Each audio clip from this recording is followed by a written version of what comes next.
इसका यही रीज़न ना कि अब मेरा प्री नहीं रुकता है और मेरे एक क्लियर कमांड रहती है कि मुझे इतने टॉपिक पढ़ना है, वो मुझे 15 दिन भी समय दिया जाए तो मैं प्री निकाल लेता हूँ। आपको लगता हो कि मेरी ये बैड हैबिट है या फिर इस चीज़ से मैं एडिक्टेड हूँ, कुछ ऐसी चीज़ें हैं? जैसे मेरी शायद ये थोड़ी चैलेंजिंग क्वेश्चन हो गया लग रहा है, लेकिन आप अगर शेयर करना चाहिए कि टॉपर के भी कुछ होते हैं बैड हैबिट? किसी घरवालों की भी रहती है कि हाँ, हुँ, इस बार शायद सेलेक्ट हो जाए और हुँ, आप अचानक से प्री फेल हो जाते फाइनल फिर से प्री में आ चुके होते हैं और तब थोड़ा-सा लग रहा था कि यार ये तो नहीं होना चाहिए था, कम से कम कुछ तो रैंक मिल जाता, सेलेक्ट भी हो जाता एक तो ज़्यादा हुँ। अच्छा रहता। साथ हैं मनीष सर जिनकी रैंक 13वीं आई है डिप्टी जेलर के पोस्ट पे। चलिए आज डिटेल डिस्कस करते हैं कि इनकी जर्नी कैसी रही, साथ ही उनके प्रोसेस क्या रहे इस पूरे एग्जाम को लेके, उनके माइंडसेट क्या रहे हैं, ताकि एक आपको अलग इनसाइट्स मिल पाए। कांग्रेचुलेशन सर पहले आपको। शुक्रिया आपका। सर मैं फीलिंग जानना चाहूँगा जब आप एक लंबे टाइम के बाद आपको एक पोस्ट मिलती है, जब एक कैंडिडेट बेरोज़गार के लिस्ट से बाहर होके ऑफिसर बनता है, तो उसका माइंडसेट क्या होता है? इसमें क्या चल रहा है आपके मन में? ये तो मेरी दूसरी सफलता है क्योंकि इसके पहले जी। मैं एम्प्लॉयमेंट ऑफिसर के रूप में सेलेक्ट हो चुका हूँ 2022 में। तो हुँ, उस समय मतलब एक अलग फीलिंग थी क्योंकि जी। पहली बार आप ऐसा होता है कि आप बेरोज़गार से सीधे आप किसी हुँ, जॉब हुँ। में आते हैं। हाँ। क्योंकि एक सोसाइटी की आपसे एक्सपेक्टेशन रहती है, आस-पास के लोगों की रहती हुँ, है, घर वाले भी सोचते हैं कि जी। आपके ऊपर इन्वेस्ट कर रहे हैं, आप कोई रिज़ल्ट नहीं दे पा रहे हैं। हुँ, सबसे बड़ी बात है कि आप भी आप मेहनत करते हैं, आपको सफलता ना मिले, तो आप भी बार-बार निराश होते हैं। अब कई बार निराश होने के बाद आपको सफलता हाथ लगती है, सबसे बड़ी खुशी वही रहती है कि आपका मेहनत का आपको फल मिला हुआ है। मुझे बहुत अच्छा लगा था उस समय हुँ। और वो शायद मैं शब्दों में बयाँ भी ना कर पाऊँ। जी, बिल्कुल समझ सकता हूँ सर। आप अपने बारे में बताएँ सर कि आप कहाँ से आते हैं? बैकग्राउंड क्या है आपका? Family background, education background, medium attempt एक। मेरा नाम मनीष मिश्रा जैसा कि आप जानते हुँ, हैं, मैं सिद्धार्थनगर ज़िले का निवासी हूँ और ये मेरा तीसरा अटेम्प्ट था या जिसमें मैं डिप्टी जेलर हुआ। इसके पहले अटेम्प्ट में एम्प्लॉयमेंट ऑफिसर के रूप में सेलेक्ट हुआ था हुँ। और मेरा मीडियम हिंदी है और मैंने B Tech electronics and communication engineering में किया हुआ है। तो कोई फैमिली बैकग्राउंड से सिविल सर्विस की तरफ है या आस-पास गाँव में कोई है या मेरे पहले गाँव कभी? में तो मैं पहला सेलेक्ट हुआ जो सिविल सर्विसेज़ में गया हूँ और हुँ, मेरे घर में भी कोई सेलेक्ट ऐसा नहीं। मेरे पिताजी प्रोफ़ेसर है डिग्री कॉलेज में। हुँ। तो सर कैसा माहौल रहा जब आपको पता चला कि आपका सिलेक्शन हो गया? वो आस-पास का माहौल एक बार बताएँगे? घर गए थे या फिर यहीं थे? मैं उस समय घर नहीं जा पाया था क्योंकि अगला प्री का एग्ज़ाम जैसे पड़ा हुआ था। अभी यूपीएससी मुझे इस बार देना है तो इसलिए मैं घर तो अभी भी नहीं जा पाया हूँ। अच्छा। लेकिन ये है कि हाँ, खुशी सबसे ज़्यादा रहती है बात करके जितने घरवालों और सबसे बात करके जितनी खुशी थी मैंने शेयर कर लिया था। अच्छा। अभी ये है कि थोड़ी लॉन्ग जर्नी और है, कुछ और हमने सपने हैं, तो वो सोचता हूँ एक बार पूरा हो जाए तो फिर अच्छी तरह से सेलिब्रेट कर पाएँगे। ओके, प्री सबसे बड़ी बाधा है। तो अगर इसके डायमेंशन को ओपन करें कि आपकी पता है सबको क्या पढ़ना है, कैसे पढ़ना है, फिर भी वहीं रुक रहे हैं लोग। क्या आपने कुछ लिमिटेशन लगाई थी प्री के ऊपर? जैसे मैं अपनी जब गलतियाँ मैं देखता हूँ अगली जैसे पहली बार मैं प्री फेल हुआ यूपीएससी में, तो मैंने गलतियाँ देखी तो एक रीज़न बड़ा निकला कि मैंने कभी प्रीवियस ईयर नहीं देखा हुआ था। ओके। कई क्वेश्चन सीधे वहाँ से भी मिल जाते हैं या नहीं भी मिलते हैं तो एक आइडिया दे देते हैं हुँ, कि आपको कहाँ पे मेहनत करनी है। हुँ, हुँ, तो ये कई बार ऐसा हो जाता है कि हम प्रीवियस ईयर नहीं देखते हैं तो हम सिर्फ सागर आप देखेंगे तो जीएस से बहुत बड़ा है क्वेश्चन, हुँ, पूरा एक सागर की तरह है। तो हुँ, आपको ये ना पता हो कहाँ पढ़ना हो तो आप उसमें डूब जाएँगे। आप पढ़ते रहेंगे पर आपको रिज़ल्ट नहीं मिलेगा। हुँ, तो मैंने ये गलतियाँ अपनी सुधारी सबसे पहले और मैं प्रीवियस ईयर बहुत अच्छे से किया।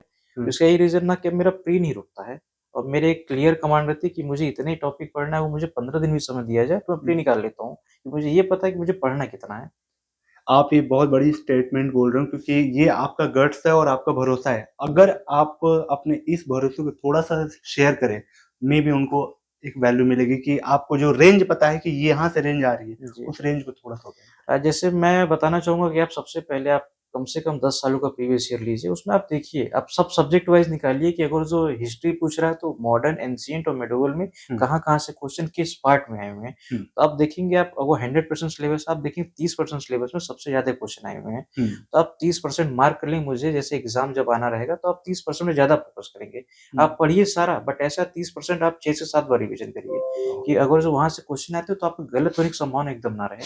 हुँ, और फिर ऐसे सभी सब्जेक्ट का करिए कि आपको देखेंगे ज़्यादातर जैसे अब 150 नंबर है, आप देखेंगे 30 नंबर करंट अफेयर से आ रहे हैं हुँ, और करीब 20 से 22 नंबर आपके आ जाते हैं हिस्ट्री से आ जाते हैं हुँ, और 20 से 22 क्वेश्चन पॉलिटी से आ जाते हैं। ऐसे ही एनवायरनमेंट और ज्योग्राफी मिलाएँगे करीब 40 क्वेश्चन मैंने पिछली बार देखे हुए हैं। हुँ, तो अब ये 4 टॉपिक पढ़ते हुए आप कम से कम कट ऑफ तो क्लियर हो जाएँगे। और इसमें ऐसा है कि अगर आप अच्छे से करेंगे तो गलत होने की संभावना बहुत कम है। जैसे पॉलिटी में आप 20 क्वेश्चन आ रहे हैं तो आप अच्छा पढ़ लेते हो तो 19 क्वेश्चन बहुत आराम से आपके सही हो जाएँगे, हिट हो क्योंकि जाता है। बेसिक क्वेश्चन वहाँ आते हैं। अब हुँ, उसमें देखेंगे आप नोट्स बनाएँगे सिर्फ 10 पेज में आपका नोट्स बन जाएगा, इम्पोर्टेंट चीज़ों का, कि हुँ, जो मुझे बार-बार भूल जाता है। ज़्यादातर लोगों की समस्या क्या होती है आप क्वेश्चन जब देखेंगे वहाँ पे आप लगाए होते हैं, बट एग्जामिनेशन हॉल में कन्फ्यूजन हो जाता है कि ये ऑप्शन सही कि दूसरा ऑप्शन सही है। जी, बिल्कुल। तो उसके लिए ज़रूरी है कि आप टेस्ट सीरीज़ भी लगाते रहें, आप देखते रहें कि आप जो पढ़ रहे हैं आप रिकॉल कर पा रहे हैं कि नहीं। अगर नहीं कर पा रहे हैं तो उसका कहीं न कहीं कमी है कि आप उसको मेमोराइज़ नहीं कर पाए, समझ नहीं पाए हैं। हुँ, तो आप उसको कम से कम ज़्यादा से ज़्यादा बार पढ़ें। कई लोग होता है ऐसे करंट अफेयर एक बार पूरी मैगज़ीन है उसको पढ़ा, दोबारा हुँ, उसको पढ़ा नहीं। हुँ, बोले मैंने तो पढ़ा था, अब क्वेश्चन्स वहीं से आते हैं, हुँ, बट आप एक बार पढ़ेंगे तो आप रिकॉल नहीं कर सकते हैं। क्योंकि 250-300 पेज की मैगज़ीन है, वो पहले से स्क्रिप्ट्स बनाया गया है और हाँ। आप उसको सिर्फ़ एक बार पढ़ें तो आप संभव है भूल जाएँगे। अब जैसे करंट अफेयर मैंने करीब 7 से 8 बार पढ़ा हुआ है, उसका मैंने नोट्स बनाया 10, 15, 20 पेज में मेरे नोट्स हो गए। पिछले कितने महीने के या साल के? 1 साल के जैसे जो घटना सार या घटना चक्र दोनों की आती है, दोनों को मैं कंबाइन करके पढ़ लेता हूँ, फिर उनके हुँ, नोट्स तैयार कर लेता हूँ। जो हुँ। लास्ट समय में जो 15 दिन जब बचते हैं, तो उसमें मैं रिवीज़न उसी से करता हूँ, फिर मैं मैगज़ीन नहीं उठाता हूँ। वीडियो में आगे बढ़ने से पहले आपके साथ एक गुड न्यूज़ शेयर करना चाहूँगा। टेक्स्ट बुक का ईयरली पास प्रो प्रोग्राम जो है, आपको जनरली 1999 में एक्सेस होता है, लेकिन इनके मार्च के ऑफर में मात्र ₹307 में एक्सेस हो रहा है, जिसमें आपको बहुत सारी टेस्ट सीरीज एक्सेस होती हैं। इसमें पीवाईक्यू आपका मॉडल टेस्ट सीरीज वो सारी आपको यहाँ बगल में दिख रहा होगा, ये एक्सेस होगा। इसके बेनिफिट्स ये हैं कि इसमें आप सब्जेक्ट वाइज़ भी देख सकते हैं एंड फुल लेंथ टेस्ट भी आराम से लगा सकते हैं और ये री अटेम्प्ट भी दे सकते हैं, रिवाइज कर सकते हैं। को ऑप्शंस वाइज इसमें बेस्ट एनालिसिस भी दिया जाता है। इनके साथ-साथ आप जिस टेस्ट में अपीयर होते हैं, उसमें आपकी एक रैंक भी डिसाइड होती है, तो ये आपको लिमिटेड टाइम के लिए सिर्फ ऑफर है 307 तक का। तो डिस्क्रिप्शन में मैंने लिंक दिया है, वहाँ से जाके एक्सेस कर सकते हैं। चलिए अपने वीडियो में आगे बढ़ते हैं। Thank you. एक कॉमन डाउट मैं बताता हूँ आपसे स्टूडेंट का। उनको लगता है कि अब ट्रेंड चेंज हो रहा है क्वेश्चंस का। जी। पिछले अगर मैं 10 साल का पीवाईक्यू अगर उठा के करता हूँ, तो क्या पता अब जब ट्रेंड चेंज हो रहा है, तो ये पीवाईक्यू काम के हैं कि नहीं है। थीम चेंज हो रही है, थोड़े फॉर्मेट चेंज हो रहे हैं क्वेश्चन आंसर के। आपको लगता है कि ये वास्तव में सही है या फिर मिथ है उनका? देखिए ट्रेंड तो हर बार थोड़ा-थोड़ा ज़रूर चेंज होता है, हुँ, लेकिन आप देखेंगे कट ऑफ अगर जो 90 क्वेश्चन आ रहे हैं हुँ, 150 में, तो आप ट्रेंड पे बहुत ज़्यादा ना भी ध्यान दें, आप प्रीवियस ईयर पकड़ें वो ट्रेंड एक समझ भी आएगा कि चेंज कहाँ से हो रहा है। या अगर वो पिछली बार इस थीम से पूछा, अगली बार इस थीम पे जा रहा है, तो हुँ, आपको एक लिंकअप रहेगा कि ये थीम भी इस बार कवर करना है, अगली बार ये भी थीम कवर करना है। दोनों थीम आप देखेंगे, हुँ, तो आप अगर जिस तरह देखेंगे तो बहुत ज़्यादा चेंज नहीं रहता, वो कट ऑफ सिर्फ 90 क्वेश्चन के आसपास रहता है, तो मतलब 60 क्वेश्चन आपका स्कोप है छोड़ने के लिए। हुँ, इतना भी बड़ा चेंज नहीं होता कि आप पूरा पेपर ही चेंज हो जाता है।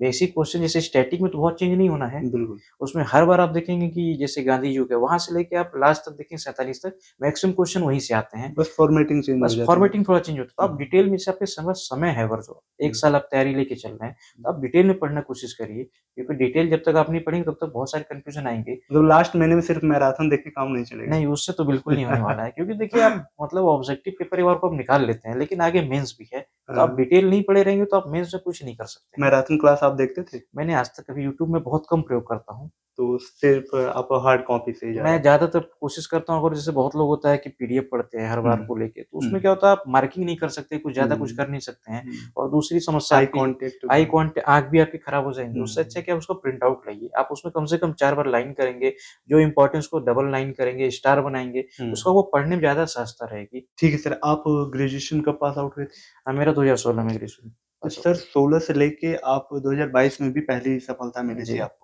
तो ये जो सर टाइम रहा है, मैं एक आस-पास के लोगों का माइंडसेट समझ सकता हूँ कि आप जब एक अच्छे बैकग्राउंड से आए हो, आपका एजुकेशन अच्छा हो, बीटेक किया जी। हो, जो आस-पास के लोग निगाहें आपसे डटाए रहते हैं कि ये क्या कर रहा है, कैसे कर रहा है, वो जो प्रेशर देते हैं, जी। साथ ही अपने आप को भी थोड़ा-सा लगता है कि यार कहीं मैं गलत ट्रैक पे तो नहीं जा रहा हूँ। ये सारी चीज़ें आपको कभी हावी हुई आपके ऊपर? देखिए जब आप कुछ भी करेंगे तो आपके ऊपर हमेशा लोग नेगेटिव हुँ, बहुत सारे ऐसे रहते हैं ना, हुँ, हमेशा नेगेटिव देखेंगे जी। और मतलब आप मैं देखता हूँ ज़्यादातर लोगों का होता है आप में अच्छाइयाँ नहीं कमियाँ ज़्यादा खोजते हैं। हुँ, तो हुँ, आप उस पे फ़ोकस ही मत कभी करिए क्योंकि ये आप कुछ भी कर लेंगे, हुँ।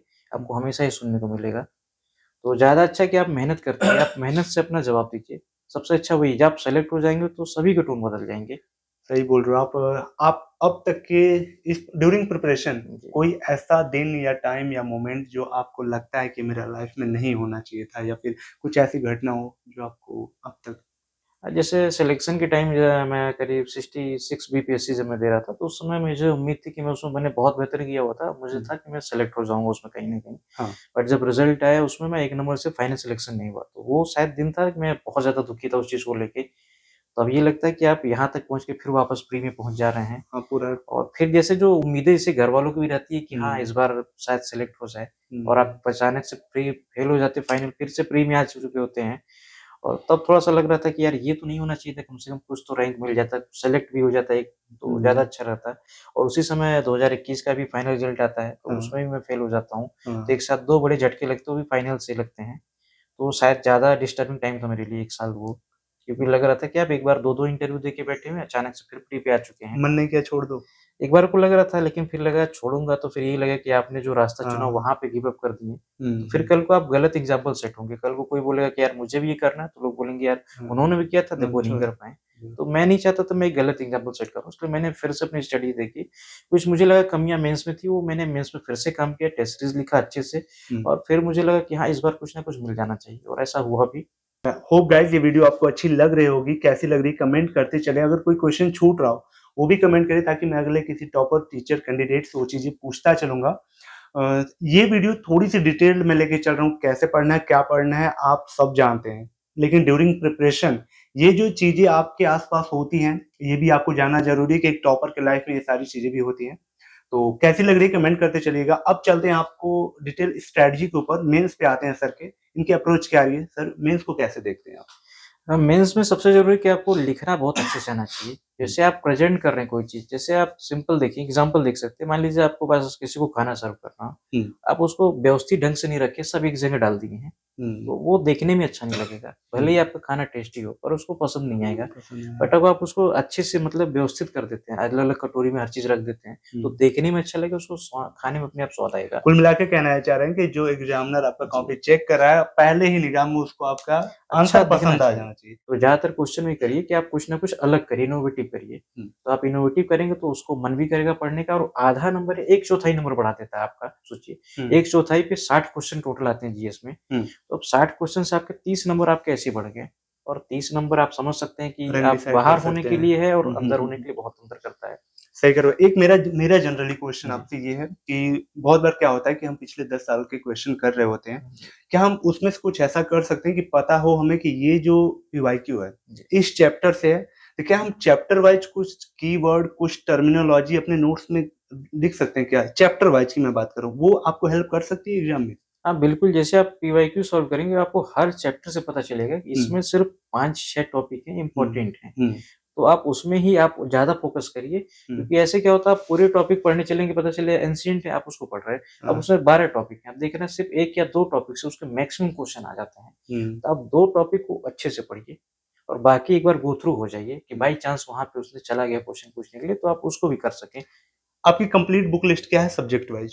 जैसे मैं प्री के लिए यूपी विशेष के लिए बता रहा हूँ। हुँ, प्री में आप देखेंगे तो मैंने घटना चक्र को फ़ॉलो किया हुआ था, साथ में दृष्टि की क्विक बुक जो आती हैं, हुँ, उनको फ़ॉलो किया हुआ था। ये 2 किताबों से मैं ओके, एक नोट्स बना लेता हूँ, जो मुझे लगता है कि हर बार ये फैक्ट या क्वेश्चन्स आते हैं, आते हैं। तो उनको मैं 1-2 पेज में से बना लेता हूँ छोटा-छोटा, जी, ताकि जो आखिरी के 1 हफ्ते जो रहे, तो मैं उसमें रिवीज़न कर सकूँ सिर्फ़ उन पॉइंट्स को और हुँ, मुझे मोटी-मोटी किताबें ना पढ़ना पड़े। हुँ, तो मैक्सिमम आप देखिए घटना चक्र जो पीवाईक्यू उसमें भी रहता है सारा कुछ और पीवाईक्यू अलग से भी ले लेता हूँ, उससे ईयर वाइज़ देख लेता हूँ कि हुँ, क्वेश्चन फॉर्मेटिंग कैसी होती है हुँ। और साथ में दृष्टि की क्विक बुक उससे थोड़ा डिटेल नॉलेज भी आ जाता है। अच्छा, वो करंट उसमें ऐड करते हैं? करंट के लिए मैं तो मंथली मैगज़ीन आ जाती हैं, तो हुँ। उससे मैं देख लेता हूँ। अच्छा और आपके मेंस के वो जो बुक लिस्ट है? मेंस के लिए मैंने अपना खुद का नोट्स बना लिया है जैसे उसमें आती हैं हिस्ट्री पहला पेपर हो गया, हुँ, उसमें हिस्ट्री है तो मॉडर्न इंडिया पूरा तैयार कर लिया है। हुँ, उसके लिए स्पेक्ट्रम और क्या नाम है दृष्टि के कुछ नोट्स थे, मेंस के लिए उससे मैंने उसमें कॉमन दोनों में कॉमन निकाल लिया हुँ, और सोसाइटी के लिए दृष्टि का क्विक बुक आता है वो काफ़ी अच्छा है, उससे आप कर सकते हैं और ज़्यादा आपको करना हो तो आप विज़न की जो टेस्ट सीरीज़ आती है मेंस के लिए, सोसाइटी का पोर्शन वहाँ से कुछ क्वेश्चन फॉर्मेट हो उसको आप नोट कर सकते हैं। ज्योग्राफी के लिए आप नोट्स बना सकते हैं प्रीवियस ईयर साथ में दृष्टि की क्विक बुक से। ये 3 पहला पेपर कंप्लीट हो गया। सेकंड पेपर में जैसे पॉलिटी की बात करें तो आप घटना चक्र की जो किताब आती है वो काफ़ी बेहतर दी हुई है। हुँ, आप वहाँ से कर सकते हैं, आपका सारा कवर हो जाएगा। और जो करंट के लिए पोर्शन आता है, करंट में आप देखेंगे विज़न की 365 आती है मेंस के लिए, आप जी। उसको कवर कर लें, आपका लगभग वहाँ से कवर हो जाएगा। ओके, पेपर 5 और 6 के लिए जी। बुक के साथ कुछ ऐसी वेबसाइट आप सजेस्ट करें अगर आपको आइडिया हो, जो गवर्नमेंट वेबसाइट्स होगा ना, जहाँ से आपको लगता है कि एक अच्छी वैल्यू मिलती है? देखिए पेपर 5 और 6 के लिए अभी बहुत ज़्यादा मार्केट में तो मटेरियल नहीं है। हुँ, जहाँ तक मैंने 3-4 किताबें पढ़ी हैं, उसमें वगैरह घटना चक्र और यूथ कॉम्पिटिशन टाइम्स की आती है। हुँ, वो दोनों आप मिला के पढ़ सकते हैं। कुछ चीज़ें वहाँ पे हैं, कुछ चीज़ें यहाँ पे हैं। तो मिसिंग जो है, आप वहाँ से कॉमन कर सकते हैं। ठीक है? और साथ में से गवर्नमेंट की जो साइटें आती हैं, जैसे आप देख लेंगे रोजगार विभाग की हो गई, रेवेन्यू डिपार्टमेंट की हो गई और सामाजिक कल्याण मंत्रालय, ये सब की यूपी के लिए उसकी साइटों में देखेंगे, वहाँ से योजनाएँ आपको दिख जाएँगी। वहाँ पे कई सब योजनाएँ हैं और इस बार पेपर में सब योजनाओं को लेके ज़्यादा क्वेश्चन पूछा, 3 से 4 क्वेश्चन वहीं से देते हैं। तो आप कम से कम सारी साइटों को एक बार गो थ्रू कर लीजिए, थोड़ा बेसिक उससे 3-4 पॉइंटें निकाल लीजिए, बाकी आप किताब से पढ़ेंगे सारा कुछ कवर हो जाएगा। आपने पहले ही बोला कि आप ज़्यादा सोशल मीडिया से कनेक्ट नहीं थे पढ़ाई को लेके, जी। तो क्या एकदम कंप्लीट आप माना जा सकता है कि यूट्यूब, गूगल फोरम या फिर विकिपीडिया वगैरह आपके लाइफ में नहीं रही है इस प्रिपरेशन में? जैसे मैं थोड़ा फ़ोन यूज़ करने से बचता हूँ कि एक तो उसका असर होता है कि आप लंबे समय यूज़ करेंगे तो सर दर्द या आँख की प्रॉब्लम आती है। तो इसलिए कंसंट्रेशन टूटता है। हाँ, उससे ये दिक्कत आती है। तो मैं इसलिए यूट्यूब वगैरह बहुत कम प्रेफ़र करता हूँ। मुझे जो टॉपिक नहीं समझ आते हैं, तो मैं वहीं पे प्रेफ़र करता हूँ। जैसे करंट अफ़ेयर हो गया, तो मैं कभी उसको मैगज़ीन से ही कवर करता हूँ क्योंकि उसमें आप पॉइंट्स वगैरह होता है, आप उसमें पॉइंट्स बना सकते हो उसमें। एक बार यूट्यूब देखिए फिर आप भूलने की संभावना रहती है, फिर उसका अलग से नोट्स बनाएँ। उससे बेहतर है आप बुक से पढ़िए और जैसे जो टॉपिक आपको लगता है कि हाँ, इसमें कुछ एक्स्ट्रा इन्फॉर्मेशन चाहिए, तो वहाँ पे आप इंटरनेट का प्रयोग करिए। आप इंजीनियर हैं तो एआई, चैट जीपीटी कुछ हाँ, यूज़ आप यूज़ कर सकते हैं, आपने किया था? मैंने नहीं किया वो था। ओके, लगता है कि बेनिफिशियल हो सकता है वो? हाँ, बिल्कुल हो सकता है, लेकिन कई बार क्या होता है ना कि आप जैसे एक टॉपिक खोजने गए और वो खोजते-खोजते कहीं और आप निकल गए हैं, तो 1 डेढ़ घंटा ऐसे कई बार खराब हो जाता है। वो आपके ऊपर मतलब कंट्रोल है आपका खुद का, सिर्फ़ वही चीज़ें यूज़ कर रहे हैं, तो ठीक है। कई बार हम यूट्यूब में एक वीडियो देखने गए, फिर आप कोई मूवी लगा लिया, कुछ और लगा लिया, तो वो टाइम भी कई बार वेस्ट कर देता है। तो आप अपने हिसाब से आपको लग रहा हो कि आपके लिए फ़ायदेमंद हो, तो यूज़ करिए, वरना कोई ज़रूरत नहीं है। किताब सफिशिएंट है पढ़ने के लिए। ठीक है, लास्ट क्वेश्चन। आपको लगता हो कि मेरी ये बैड हैबिट है या फिर इस चीज़ से मैं एडिक्टेड हूँ, कुछ ऐसी चीज़ें हैं? जैसे मेरी शायद ये थोड़ी चैलेंजिंग क्वेश्चन हो गया लग रहा है, लेकिन आप अगर शेयर करना चाहेंगे टॉपर के भी कुछ होते हैं बैड हैबिट? जैसे मेरी एक समस्या है कि जैसे मैं जो भी पढ़ना चालू करता हूँ, अगर जो 100% पढ़ना है मुझे, तो मैं 70 से 80% करते-करते मुझे लगता है इसको अब छोड़ देना चाहिए और ऐसा होता है कई बार मैं 80% के बाद मैं पूरा नहीं कर पाता हूँ। हाँ। तो ये मेरी कमियाँ हैं और मैं इस पे अब काम कर रहा हूँ कि जो भी मैं उठाऊँ, या हुँ। तो एक बार में ना कर पाऊँ, तो 2 बार में उसको कंप्लीट करूँ एटलीस्ट। क्या बात है सर! ये तो जनरल क्वेश्चन है जो जी। स्टूडेंट के मन में रहता है, एस्पिरेंट के मन में, तो वो ही मैं पूछता हूँ एस्पिरेंट्स सर टॉपर से। कुछ ऐसी बात जो आप कहना चाह रहे हैं अपने जूनियर, सीनियर या फिर जिनका अटेम्प्ट इस बार देने वाले हैं? मैं यही कहना चाहूँगा, देखो अगर आप तैयारी कर रहे हैं, तो आप एक बार जैसे आप फुल डेडिकेशन से करेंगे, तो आपका निकल जाएगा, लेकिन आप हल्के-हल्के डेडिकेशन से करेंगे, तो आपके समय बढ़ेंगे। या आप मान लीजिए 20% मेहनत कर रहे हैं, तो आप कम से कम 4 से 5 साल आप लंबा खींचेंगे अपनी तैयारी। आप एक ही बार में 100% पूरी आप देते रहें, तो आपका तय है कि आप निकल जाएगा 1 से 2 साल के अंदर।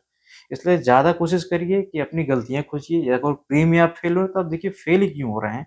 आप किसी यूट्यूब या किसी टॉपर को मत फॉलो करिए, क्योंकि वो अपनी कमियों को ऐसे बनते हैं, वो देखते हैं कि हमने कहाँ गलतियाँ की हैं, आपकी गलतियाँ शायद अलग हों। तो आप सबसे पहले अपनी गलतियाँ खोजिए, आप कहाँ गलतियाँ कर रहे हैं, और साथ में आप जैसे पेपर आप लगा के आ रहे हैं, देखिए जो क्वेश्चन गलत हुआ तो क्यों गलत हो रहा है, उस समय आप क्या सोच रहे थे? आपसे बेहतर कोई नहीं समझ सकता है। बिल्कुल। अगर जो वो आप पकड़ना चालू अपनी गलतियाँ खोजिए, अगली बार वो गलती करने से तो कम से कम बचिए, या अगली बार वो गलती आप दोहराएँ तो मतलब आप कम से कम अपना ही करियर खराब कर रहे हैं। तो ज़्यादा बेहतर अपनी गलतियाँ पकड़िए, उसको दूर करिए हर बार, कम से कम वो गलती तो इस बार नहीं होगी, अगली बार हो सकता है कुछ अलग हो, पर वो गलती रिपीट नहीं होगी। ठीक है, इस बार अपीयर हो रहे हैं? हाँ, इस बार अपीयर हो रहा है। चलिए sir, wish you all the best और ये आपका अटेम्प्ट लास्ट हो। मैं उम्मीद करूँगा और साथ ही इस बार डिज़ायर पोस्ट मिले आपकी। होप गाइस सर ये उम्मीद वीडियो है। वैल्यूएबल लगी हो, कैसी लगी कमेंट करके बताएँ। सर को विशेष दे सकते हैं, कांग्रेचुलेट कर सकते हैं कमेंट सेक्शन में, साथ ही कोई डाउट हो, क्वेश्चन हो, वो भी पूछ सकते हैं। चलिए, मिलते हैं किसी और ऐसी शानदार वीडियो में, तब तक के लिए thank you so much and bye-bye. Thank you sir.